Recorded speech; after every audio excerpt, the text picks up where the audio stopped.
Kaakibat ng MTRCB ang mga magulang sa responsableng panonood. What's up, yo? Basta G for all ages. Naku! Pag PG, ipaliwanag ang sensitibong eksena. Takot ako! Pag R13, pang 13 years old and older lang. Sobra! Kung hindi pa 16 years old, bawal sa R16. Naku! Rated R18, lahat ng below 18 years old disappear! Pag rated MTRCB, rated responsable.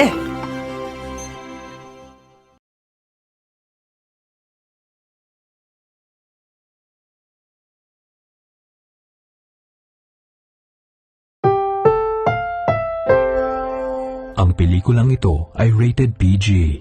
Ito ay nangangailangan ng patnubay at gabay ng magulang para sa mga batang manonood.